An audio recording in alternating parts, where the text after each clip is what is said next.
warahmatullahi wabarakatuh. Saya Istiqomah, saya dari Universitas Pancasakti Kampus D Bekasi. Saya dari Prodi Pendidikan Anak Usia Dini angkatan tahun 2019. Pada video kali ini saya buat untuk memenuhi tugas UAS dengan mata kuliahnya metode perkembangan kognitif yang diampu oleh ibu dosen kita, yaitu Ibu IR Rita Anggraini MPD. Oke, saya akan menjelaskan tentang mengembangkan kecerdasan kognitif pada anak melalui beberapa metode. Nah, sebagai penerus dan aset bangsa, seorang anak harus dilengkapi dengan pendidikan dan keterampilan sejak usia dini. Apa sih kecerdasan kognitif? Nah, kecerdasan kognitif adalah salah satu kecerdasan yang dimiliki anak. Kecerdasan kognitif anak diarahkan pada pengembangan auditorik, visual, tekstil, kinestik, aritmetik, geometrik, dan juga sains. Mengembangkan kecerdasan kognitif bisa dilakukan melalui permainan yang memungkinkan anak belajar dan mempraktekkan cara berpikir, merasakan, dan bertindak. Metode pengembangan kognitif terdiri dari metode bermain, metode bercerita, metode belajar melalui studi tour, metode eksperimen, metode tanda jawab, dan juga metode penugasan, metode demonstrasi, dan juga metode sosiodrama. Oke, saya akan jelaskan tentang pengembangan auditorik anak usia dini. Nah, kalau auditorik anak usia dini ini lebih ditekankan pada pengembangan kemampuan anak usia dini dalam mendengar yang melalui proses menerima kumpulan suara benda, kosakata atau kalimat yang dimiliki makna dalam topik tertentu. Contoh permainannya adalah pengembangan auditorik anak usia dini adalah dengan menebak bunyi.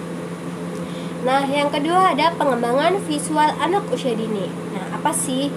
Nah, kalau pengembangan visual anak usia dini adalah kemampuan yang berhubungan dengan penglihatan, pengamatan, perhatian, tanggapan, dan persepsi anak terhadap lingkungan sekitarnya.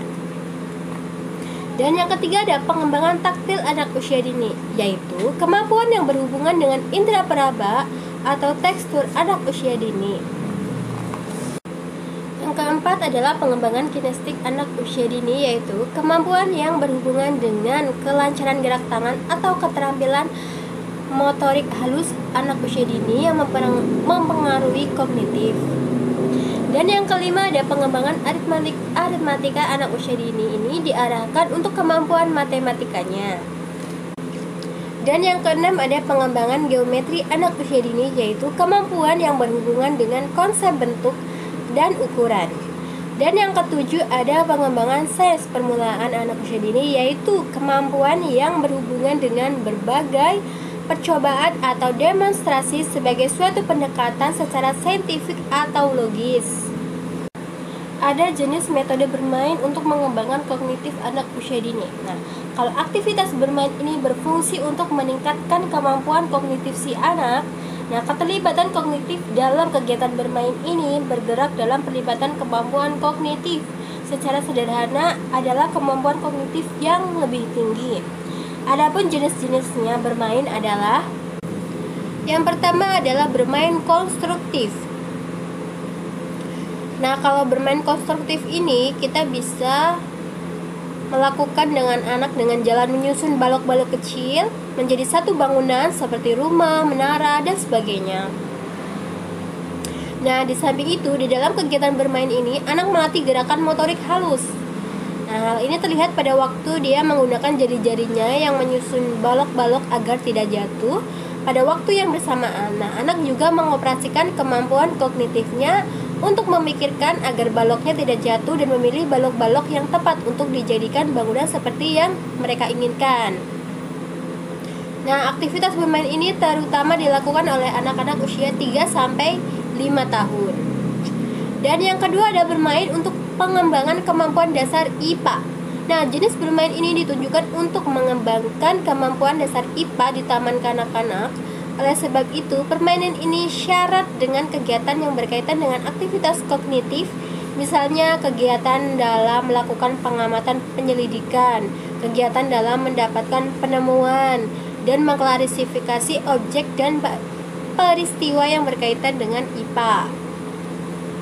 Dan yang ketiga ada bermain matematika. Nah, seperti permainan yang dilakukan dalam bermain IPA, permainan matematika juga salah satu bentuk permainan yang melibatkan aktivitas kognitif dari tingkat sederhana ke tingkat yang lebih kompleks, seperti menyebutkan angka, mencocokkan angka dengan jumlah benda yang sesuai dengan yang dimaksud. Dan yang keempat ada bermain untuk pengembangan kognitif atau kemampuan bahasa dan psikososial. Nah, bermain drama merupakan refleksi dari pengembangan kemampuan kognitif anak usia taman kanak-kanak yang ditekankan dalam imajinasi dan fantasi. Nah, yang kelima ada bermain sebagai latihan koordinasi gerakan motorik.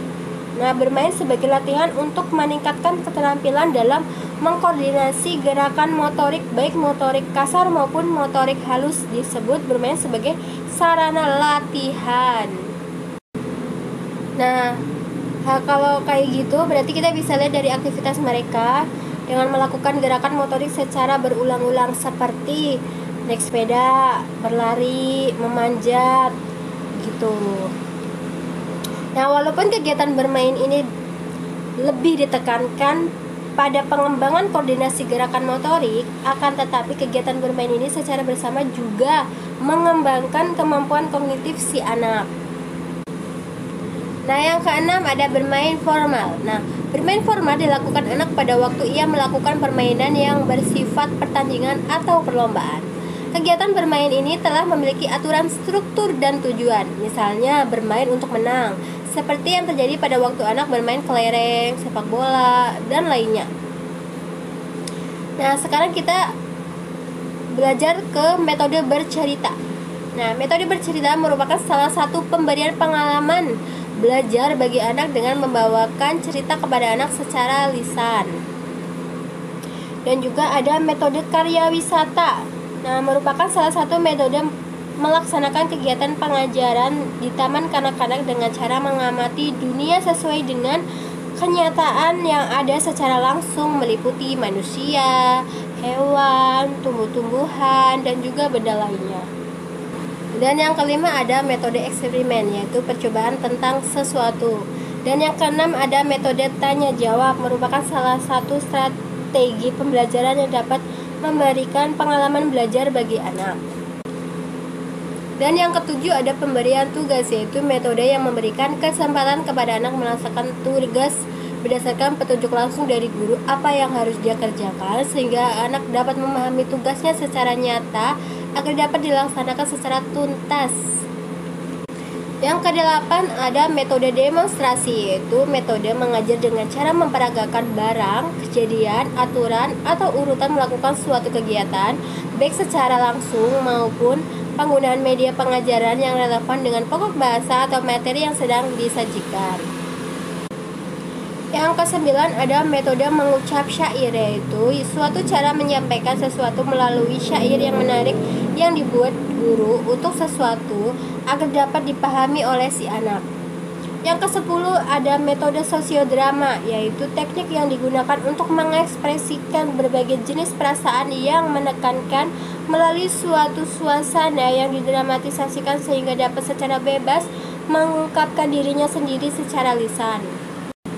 Nah, kita memasuki kesimpulan. Jadi, pengembangan kognitif anak mengacu pada perkembangan kemampuan anak dalam berpikir dan kemampuan untuk memberikan umpan balik terhadap stimulus yang diberikan padanya. Pengembangan kognitif anak usia dini diarahkan pada pengembangan auditori, visual, taktil, kinestik, aritmatika, geometri, dan sains. Mengembangkan kecerdasan kognitif dapat dilakukan melalui permainan yang memberikan kesempatan pada anak untuk mempelajari dan mempraktekkan cara dalam berpikir, merasakan, dan bertindak. Adapun metode perkembangan kognitif bermain adalah metode bermain, metode bercerita, metode karya wisata, metode eksperimen, metode tanya jawab, metode pemberian tugas, metode demonstrasi, dan juga metode sosiodrama. Alhamdulillah sudah selesai penjelasan tentang pengembangan kecerdasan kognitif anak melalui beberapa metode. Semoga bermanfaat dan terima kasih kepada ibu dosen kita yang terhormat, Ibu Rita Anggraini MPD. Terima kasih sudah memberikan materi-materi yang sangat bermanfaat untuk kita semua. Sekian dari saya, Istiqomah. Wassalamualaikum warahmatullahi wabarakatuh.